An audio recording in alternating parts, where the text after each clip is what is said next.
nous avons des contradictions, y compris chez nos élus de gauche. Je ne parle pas des partis de droite parce qu'ils sont exécrables. C'est des partis réactionnaires dans lesquels nous n'avons aucun lien avec eux. Par contre, dans notre famille globale de gauche, si on peut se dire, je vous donne quelques exemples pour montrer un petit peu leurs limites ou bien leurs contradictions. Il y avait une proposition d'un député de gauche sur la double peine. À ce moment-là, à Gennevilliers, nous avons eu deux jeunes, qui s'appellent les frères Mezalouat, qui étaient condamnés à la double peine. Nous avons demandé au parti local qui gère la ville, on leur a demandé de nous soutenir sur cette question de la double peine. Particulièrement, ça se posait sur des cas concrets, je dirais, c'était l'actualité, on avait un collectif. Le parti nous a dit, écoutez, si on participe à votre collectif, on risque de perdre des voix. Mais on leur a dit, mais soutenez votre député qui est au national, qui propose une loi sur la double peine. Il faut que ça réagisse sur le plan local. Il y avait un silence. La deuxième chose, je me rappelle toujours, pareil, d'un député maire, de gauche toujours. C'était en 97. Il y avait le débat sur les certificats d'hébergement. Il a fait un débat, la salle a été remplie. Nous, le matin, on est partis dans la ville et on a regardé les formulaires qu'il demande pour avoir un certificat d'hébergement. Il demandait plus que la loi Pasqua, que la loi Debré, plus que la loi qu'il dénonçait. C'est ce genre de contradiction entre le discours sur le plan national et les réalités et les pratiques sur le plan local. Et je ne vous cache pas que si vous regardez un tout petit peu de près, vous allez voir, je dirais, énormément de contradictions entre les élus, je dirais, un discours, je dirais, généreux, qui peut apparaître généreux sur le plan national, et des réalités. Pour la simple raison, c'est parce que majoritairement, nous sommes confrontés à des mairies de gauche, parce que nous habitons dans des quartiers populaires, et nous vivons très très mal, je dirais, ce genre de contradictions. Alors, on m'a demandé de parler aussi de lutte ouvrière. Je dis d'abord, la gauche, elle a une responsabilité particulière parce que dans les années 80, toutes les politiques de désindustrialisation, elles ont été faites par la gauche gouvernementale. Excusez-moi. Citroën, Talbot, les mines, la sidérurgie dans l'Est, tout cela, la casse, elle a été faite par la gauche. Et après, bon, bien sûr, on se retrouve dans les emplois précaires si ce n'est pas au chômage. Cette idée-là, on ne l'oubliera pas. On sait d'où vient une partie, je dis bien une partie, de nos problèmes concernant particulièrement l'emploi. Je prends le cas des mineurs marocains. Ils ont lutté pendant 2 mois en 97. Normalement, dans le statut des mineurs, vous avez le droit d'avoir un logement. Et vous le gardez à vie.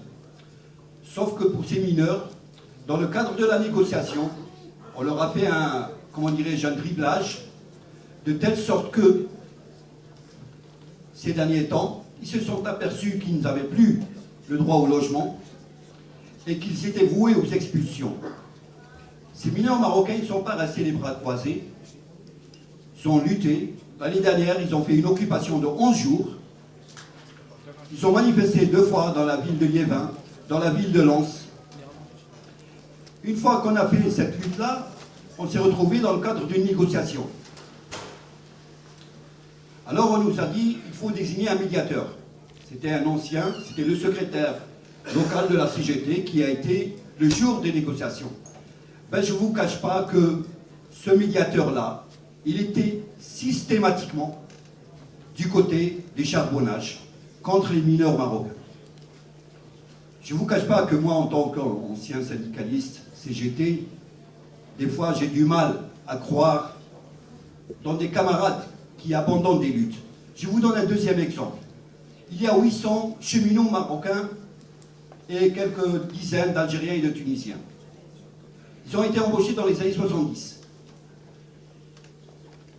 Sous un statut, je dirais, exceptionnel, privé. Ils ne se sont pas aperçus de cette mise à l'écart. Une fois qu'ils arrivent à la retraite, parce que malheureusement depuis les années 70, 40 ans après, on s'aperçoit qu'eux, ils n'ont pas le droit aux mêmes avantages que leurs confrères cheminots français. Nous avons fait un courrier, ça fait 4 ans de ça, aux 8 organisations syndicales qui gèrent la SNCF. Aucune organisation syndicale n'a osé répondre, en leur disant, écoutez, voilà, c'est simple. Ces 800 mineurs marocains, majoritairement, travaillaient dans les boulots les plus pénibles. Ils n'ont pas du tout les mêmes avantages que leurs confrères cheminots français. Comment pouvez-vous admettre, dans le cadre, je dirais, des négociations, essayer d'intégrer ces 800? Ils ne sont pas nombreux. Ben, jusque-là, il n'y a rien à faire, je dirais, c'est le silence total, à part, bon, bien sûr, l'organisation Sud qui leur prête le local. Mais sinon, c'est le silence total dans un combat syndical, normalement, qui doit intégrer toute personne, quelle que soit sa nationalité. Parce que, majoritairement, quand on a besoin de vous pour le thème syndical, on vient vous le faire savoir. Mais pour prendre en compte votre spécificité, votre discrimination que vous vivez, ben malheureusement, les organisations de gauche syndicales ne sont pas là. Et ça, ce n'est pas une seule fois. Je prends le cas, tout à l'heure j'étais dans un débat sur les vieux migrants. Un contrôle en 2009 à Argenteuil de la CAF pour voir est-ce que les migrants résident dans le foyer 8 mois successifs, pour prétendre à l'APL. Nous avons écrit au maire de droite, au député de droite. Il nous a répondu qu'il était d'accord avec la CAF, qu'il était d'accord avec le contrôle, il n'y a rien à attendre de lui, c'est normal. Nous avons écrit au maire de gauche, d'Argenteuil. À aucun moment jusqu'à maintenant, il n'a osé répondre. À aucun moment, il n'a posé ses pieds dans le foyer. Ça concernait 105 personnes. On leur a arrêté l'APL. Ces personnes ne pouvaient plus payer le loyer. 40 personnes se sont auto-expulsées. Je dis se sont auto-expulsées parce que quand vous touchez une petite retraite et que le loyer, vous le payez plein pot, vous ne pouvez pas résister. Globalement, on vous demande, vous ne pouvez pas habiter en France.